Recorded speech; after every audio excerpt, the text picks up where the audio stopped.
Guys, welcome back sa ating vlog. So, dito naman tayo sa JB Vlog. So, ngayon is 8:55 na madaling araw, guys. So, short story lang. Nung isang araw kasi from Manila kami, mga same time din, mga around madaling araw din, 2 a.m. So, papunta kami from Caloocan to Pampanga. And nag-start ko si Alab. And then, i-ship ko siya sa reverse tsaka sa drive. Meron siyang, yun nga, yung kung alam niyo yun, kung madala sa Facebook, yung Kaldag, yung may ship shock siya. So, yun nga, initial start, pasok ko siya agad sa reverse. So, kumakaldag siya. So, yun na ba?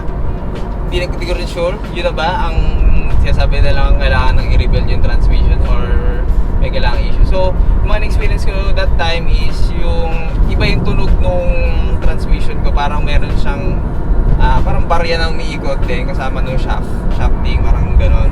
And then sa mga akyatan, mahina siya. So ngayon, today, pinainit ko siya 5 minutes sa garage. So, tapos nag-ship ko siya sa reverse. Okay naman siya ngayon. Ngayon, nandito kami sa expressway, strolling around, nasa 70 to 80 kilometers. And okay naman siya, may power siya ngayon. So, hindi ko lang sure kung ano ba ito, madumi lang ATF. So, nagpa-schedule ako kay Ryan, kay Simple Mechanic. So, yun guys, i-vlog natin yun, yung bago niya shop dun sa may Balintawak QC. So, schedule ko sa kanya ngayon 8 a.m. So, papadiagnose natin sa kanila kung yun na ba talaga. Mapapagastos na ba tayo ng malala or yun nga, change ATF lang. So, abangan nyo guys ang ating magiging istorya sa araw na to kay Alab. And ngayon, it's daling araw and yun nga, okay si Alab ngayon. And hopefully safe kami makapunta sa shop ni Ryan. So, balikan namin kayo guys once nandun na ako kay Ryan.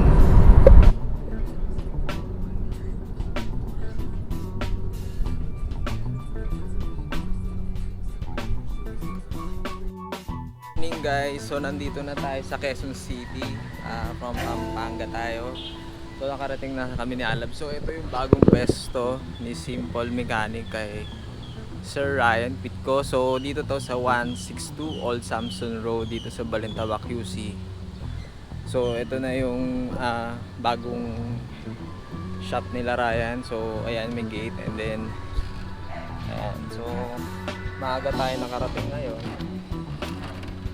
So mas malaki na yung ma-accommodate nila na mga sasakyan and may bubong na. So maraming masaservisan si Ryan na ito.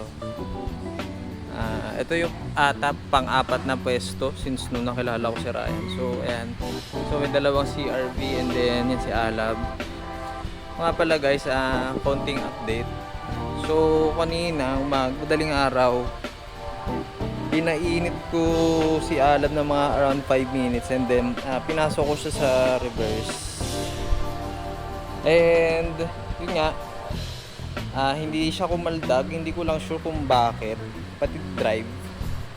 So hindi ko sure kung kailangan pa painitin muna or what. And then sa expressway naman kanina, nakakatakbo ko ng mga 80 to 100 kilometers. Okay na okay naman. So yun nga, strange nga lang. So papacheck ko sa kanila kung due for rebuild na ba talaga or baka palitin lang yung ATF ko since na mag 1 year na since na ina-change ATF ko si Alab. So hopefully guys, dun tayo sa hindi masyadong masakit yung gastos. So yun guys, balikan ko kayo tapos si Ryan kasi 7 ano pa lang, 7:15 pa lang. So ang usapan namin is 8 a.m. So yun lang muna guys, balikan namin. Isa nakausap ko yung isa sa mga veteran mechanic ni Sir Ryan and si Aldrin. And yun nga, kunento ko sa kanya yung naging nangyari kay Alab na kumaldag siya the other day and from cold start, first then drive is kumaldag siya. So yun na nga rin is due for rebuild na rin talaga kasi mag-111,000 kilometers na rin itong si Ala. So ayun nga, chinek ko na rin yung ATF niya kagabi, is malabnaw. So pag ganun nga daw, Kaya daw ngayon walang kaldag kasi nag-expand yung mga clutches, yung mga bakal niya sa loob. So yun, kung mahantong nga tayo sa rebuild guys. So hopefully guys, magiging okay at magiging smooth na ulit at walang aberya sa long drive. Kung papalaban tayo guys ngayon. So ang 8 AM guys, wala pa si Ryan eh. So tayo natin. Okay. One more thing, yung mga rebuilding kit pala nila is meron ding rebuilding kit si Honda. So si Honda naman is per piece yung bayad nila per o-ring and then yung strainer. So yung gamit naman sa nila Boss Ryan is yung Transnation daw. So trusted naman nila, marami na silang na-rebuild noon, marami naman naging good reviews doon, good feedback ba. So, yun yung tingin ko ikakabit kay Alab since kasi pag Honda, siyempre mas mataas yung presyo and hindi naman mostly hindi siya readily available yung mga o-ring na sabay-sabay. So, minsan in-order pa tapos iwalay din yung strainer. So, magiging mabigat din, mas lalong mabigat sa presyo yun. So, yun, ito tayo sa recommended nila na Transnation na rebuilding kit. And yung mga o-ring nung tranny is lahat na yan sa package. And then yung sa engine, yung malaking oil seal niya is papapalitan din natin yung para isang laboran na lang din. And yun, ipacheck kung ano ba yung dapat, papacheck pa yung iba kung ano dapat mga concern. So yun, tingin ko is yan, due for rebuild na talaga si Alab. Saktuhan guys, so yun, namas ko rin si Alab ngayon. So balikan namin kayo guys once na start na at nababa na yung tranny.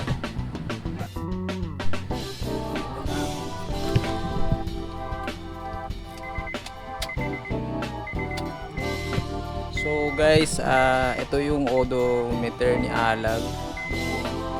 I-rebuild ko na siya. So nasa 100,9,034 kilometers. So yun yung naging buhay nung transmission natin. So after that, yan yung magiging mark ko as 00 once na na-rebuild na. So it's 100,009,934 kilometers.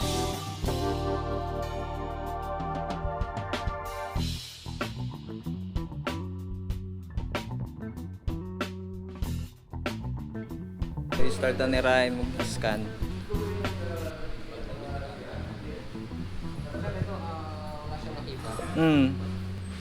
Ibig sabihin, mechanical problem.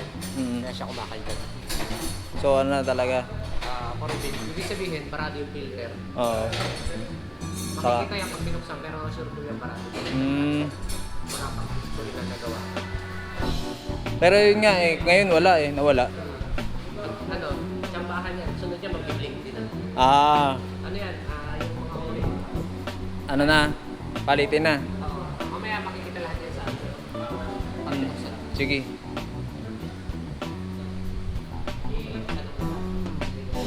Sige. So, yun nga guys. So, check ni Boss Ryan, wala naman nakita dun sa scanner. So, most likely daw is mechanical problem na. And makikita yon kapag binaba yung tranny, then mabuksan. So, balikan namin kayo guys. So, update lang. So, meron tayong Brio dito and Dimension. Then yung si Alab is sa gilid. So, siniprepare na nila. Iangat na si Alab para ibaba yung tranny. And then, yan, for rebuild na talaga. Yan na ang ating ang kapalaran for today. Ito si Tatay. So, siya yung last time kay It's Gary. Kapapanood ko lang ulit. So, yung pinagawa niya last time is power steering. Tay, ano yung papagawa niyo ngayon? May tagas. So, shout out kay It's Gary. So, si Tatay. Dito ulit. Bumalik ulit. From ano kayo tayo, no? Bulacan, no? From Bulacan. Yan, no? So, from Bulacan, Pampanga. Simulan na nila. So, binaklas na nila yung front tires and ina-unmount na yung tranny. Natanggal na yung battery. So, inaantay na lang natin na makita natin yung transmission natin. So, guys, ito tumagal talaga. Yung buhay ng transmission natin bagong rebuild. Ngayon si Boss James. Boss, ano pangalan mo, boss? Ha?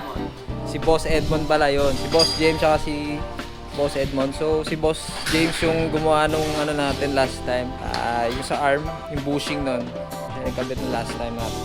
So banin ni Boss Edmond yung transmission natin. So kinakalas na niya yung mga solenoid, yung ibang mga ano, mga sensor. So naantay natin na makita natin yung loob nung tranny. So update ko kayo ulit guys. Tawag dito. So ayan na, tranny natin sa kinakalas na nandun na lang yung sa part ng transmission. Yung advice ni Boss Edwin is sasalinan ng WIS na ATF for 2 months, so panlinis. So yun yung oil seal natin sa engine side. And after 2 months, babalik tayo dito para magpa-change ng ATF, which is 3 liters na Honda. So yun guys, so ito na ating tranny. And yung oil seal ng engine natin, syempre mandatory yan sa kanila.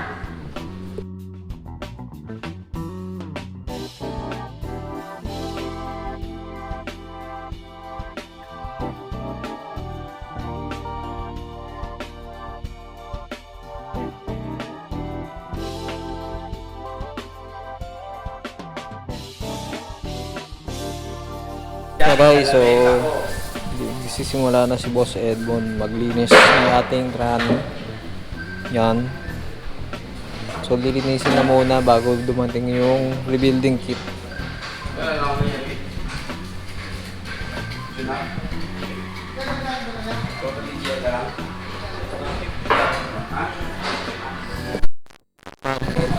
So may team. Yan, then yung mga planetary gears natin, tsaka yung filter, tsaka yung mga screw.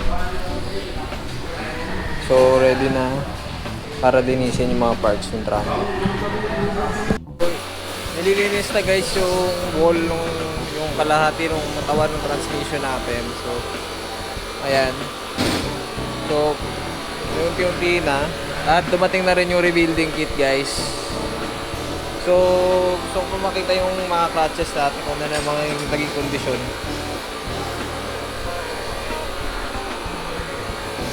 So we'll see.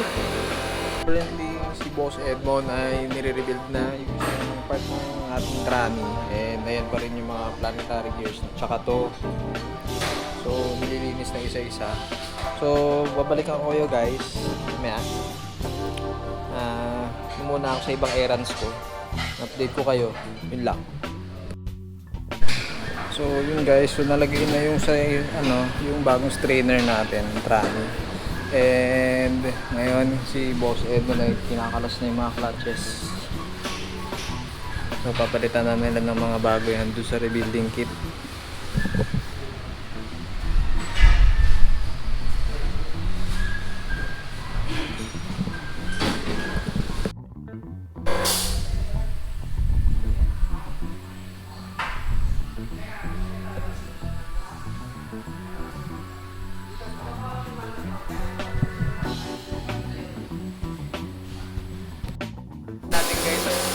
Tapos ito bago.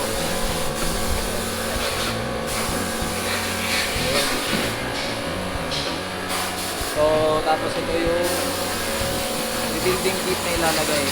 Ito yung pati kasama yung mga o-ring. Yan, tip 4 and tip flat, first and third. Tapos ito second clutch. So mga o-ring ng clutches, tapos yung mga oil seal. Yan, pleto. So si Boss Edmond, yung simple mechanic ang gumagawa ng transmission natin. So yan, trusted din natin siya.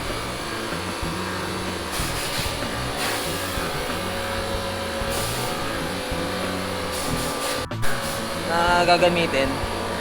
So mga brand new rin. So papalitan na yung mga clutches doon. Ito yung buong kit kasama tong filter. At yun yung luma na barato na. So malalaman natin guys to once na niroad test natin mamaya. Tsaka ma-testing natin sa expressway sa other day. Tapos na pala ni Boss Edmond yung tranny natin. So isasampa na nila. So nire-ready na nila yung lahat ng mga wiring. So, nalagay na. Boss, yung sa may engine na oils nalagay na rin. Yun, nalagay na rin. So, ito yung mga sinauna nating mga clutches. Good na. Sir.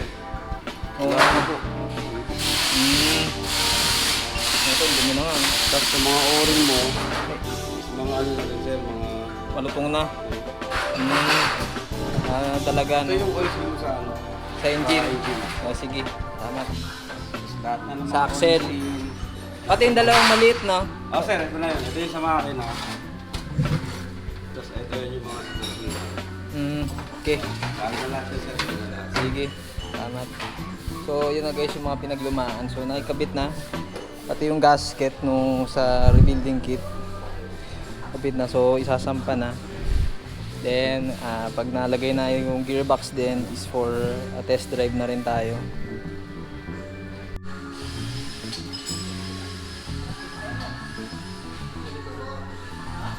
So, currently is minamount na nila yung tranny. So, i-screw na nila in place. So, currently nandun. So, nahawakan na ng boss at ni Boss Edmond para matornilyo na. May kabit na din sa engine. Yung ating transmission. Hopefully guys, maintain natin yung transmission natin. Matagal natin siyang magamit. Proper maintenance and PMS.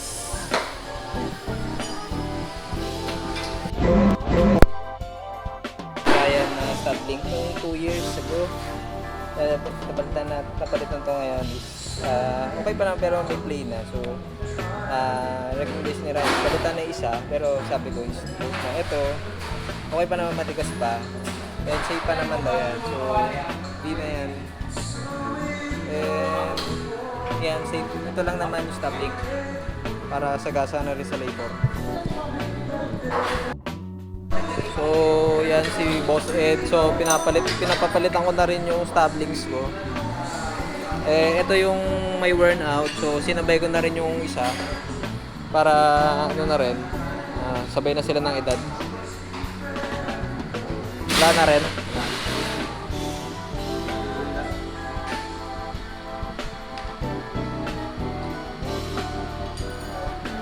So, yung malaki na din daw yung laro. So, due for replacement na rin. Or safety na rin. So, yun na lang inaantay din, kakabit na yung gearbox. And then yung transmission is na ikabit na. Waiting na lang sa parts. So, naisa lang na. So, hindi pa nakakabit yung negative battery. So, hopefully all goods. Goods.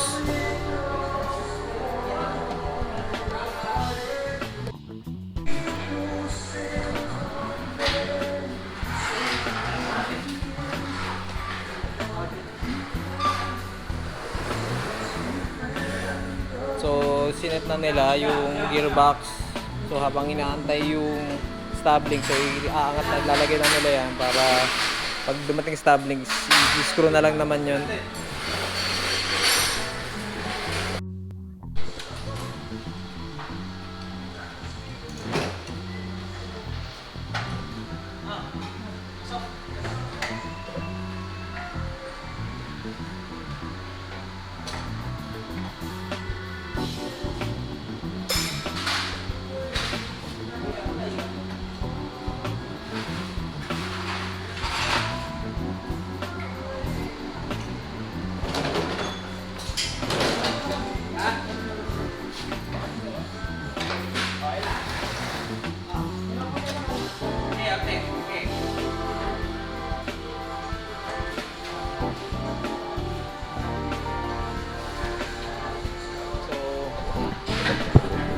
Shout out sa lahat ng mga mechanic sa Simple Mechanic. So,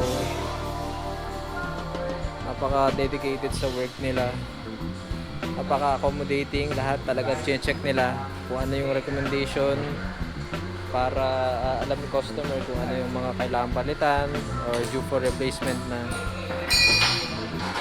Yan. Kaya dito lagi ang one-stop shop ko pag dating kay Alab. Kahit sa ano pa ako, sa malayong lugar, sinadayo ko to.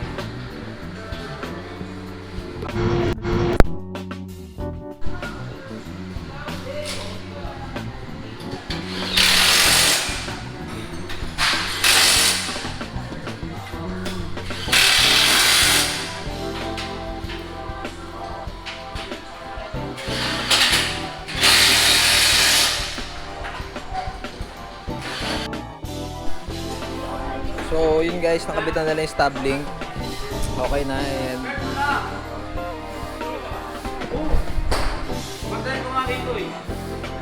power na. So i-start na ni Bossing.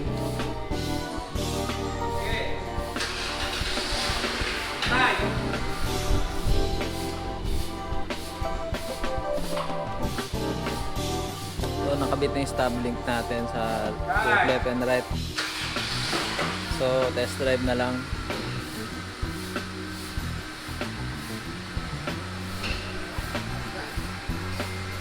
Test drive na lang ho. Test drive.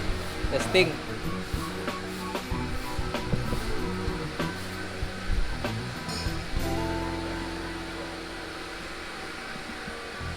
So, yan na. Start na si Alab.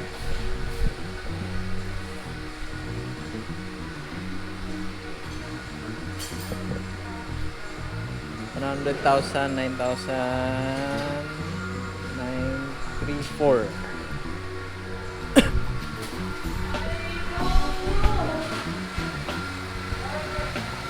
So, ayan na guys. So, running na si Alab.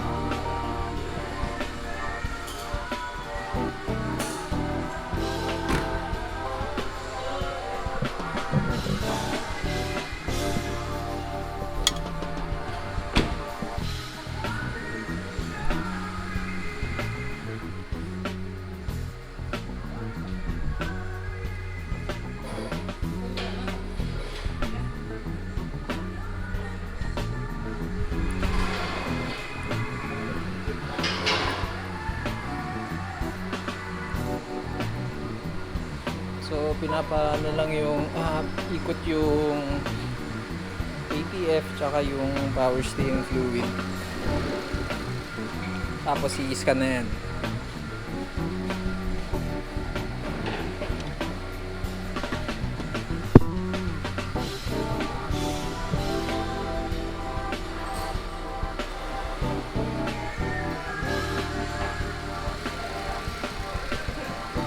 So okay na rin yung fans working. Natin 2 years ago na pinalitan din ni Ryan. So yan, pinalitan na natin sa preventive maintenance. So bababa na.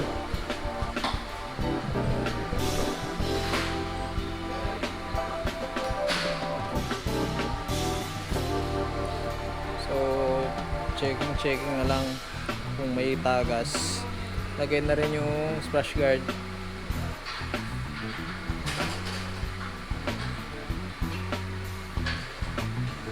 So minamount na ni Boss Ed yung jack para matanggal na yung dalawang jack dito sa body ni Alab para may baba na siya.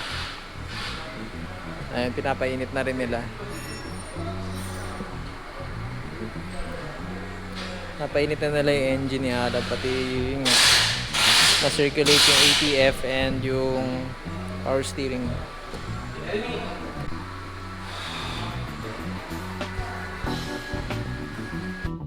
Nililinis na si Alab mga konting dumi para presentable siya. Minor detailing ba? So waiting tayo ng advice. So yan yung engine side ni Alab. Goods.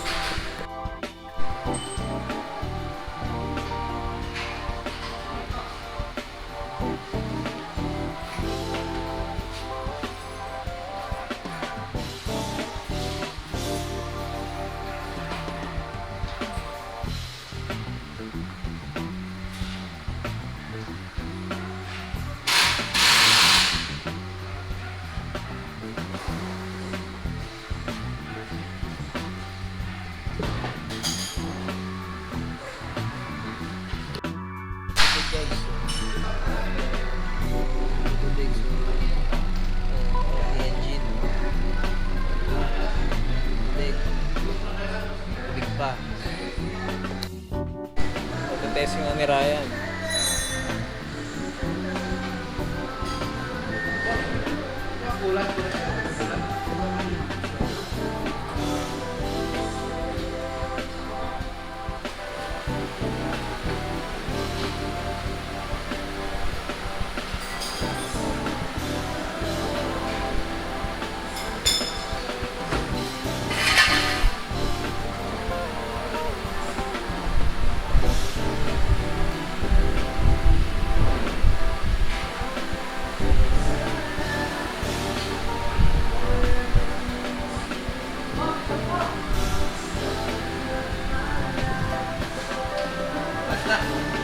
Okay na ako.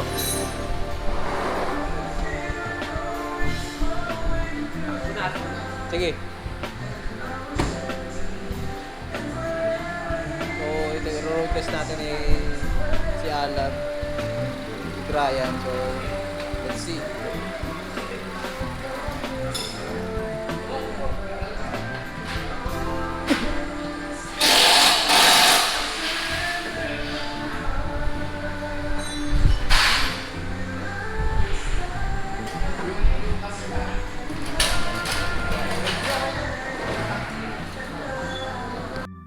So magro-road test na kami.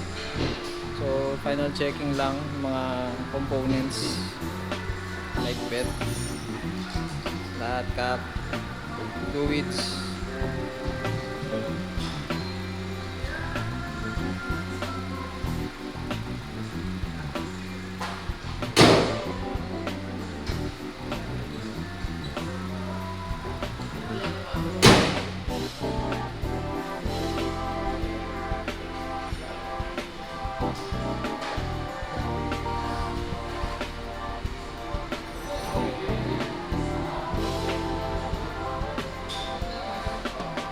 So yan guys, sabers na ni Alab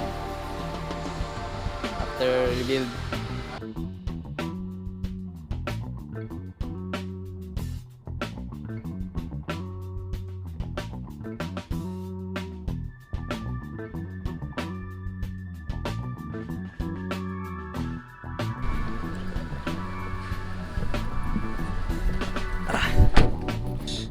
Hindi, yung ano, yearly.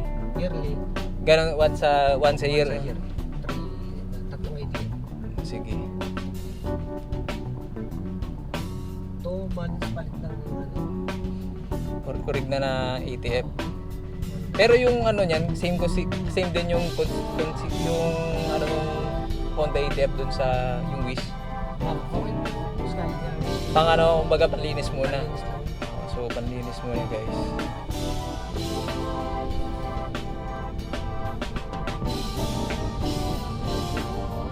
Ang ano, tsaka hindi masyadong bagsak yung RPM. Tuloy-tuloy na siya. Up! Woo! So guys, bilis. Yung port, ay, yung turn nila.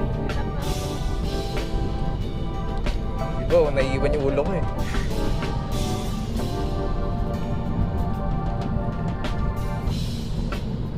Isang baba lang naman. Oo, kasi minsan nasa 2,000 RPM na ako, kunyari ano, second gear. Port na to. Mga speed. Down speed. Kasi alam ko naman busy kaya.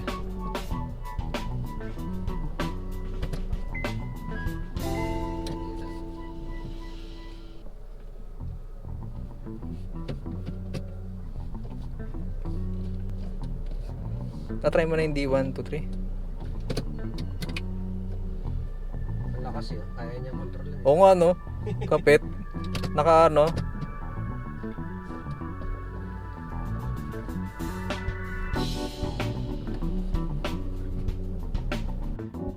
So, tapos na kami mag-test drive guys. So, goods na goods. Iba yung feels nung transmission ni Alab. So, ngayon, i-scan na lang ni Ryan. Then i-align lang yung manibela. So, no need naman i-align yung tires. Kasi yung manibela lang naman yung nagalaw. I-straight lang kung hanggang saan kaya. Then, we can go. So, tapos na tayo guys. So, ginabit na rin tayo. So, yun guys. So, na-resolve na. And for monitoring pa yung ano ni Alab, Trani. So, bagong rebuild na. Yung bagong stablings. So inabutan na tayo ng traffic. So nag-road test kami kanina guys, and iba na yung feel nung transmission ngayon nung na-overhaul na. So for monitoring pa rin, and after 2 months is magpapa-change tayo na ATF to Honda. Pwede ko siya itakbo ng mga around 120. So hindi naman ako, hanggang doon naman ako, hindi naman ako masyadong mabisog patakbo. And okay na. So hanggang dito na lang muna guys. So kung gusto nyo kay Ryan rebuild or any PMS, so PM nyo lang siya sa page. Napaka solid guys ng kanilang services. So talagang ang trato nila sa bawat customer ay parang kotse nila yung ginagawa. So napaka good service, good after sales, kaya dyan talaga ako pumupunta guys. So nagustuhan nyo to guys. So kung may mga inquiries kayo, comment lang kayo guys. So para ma-share ko sa inyo yung aking rebuild ng FD experience. So please like, share, subscribe guys, and hit the notification bell for more videos. I-like nyo guys para ganahan pa tayo. Subscribe. So ang initial thoughts ko ngayon is ganda nung kapit nung pag nagda-drive. Parang lakas nung hatak. Tama. Yan guys, walang gas. So okay, tapos parang mas gumaan yung pakaramdam. So ang nilagay na rebuilding kit dito is yung Transnation. So subok na nila yon. Meron din yung Honda na option, pero yun nga lang, in-order yun sa planta. And isa matagal din, tsaka mas pricey yun. So yun lang guys, kung may mga tanong kayo, comment lang kayo guys below. Subscribe na rin kayo guys, like nyo yung video na to. So hanggang dito na lang muna guys. So see you on my next vlog.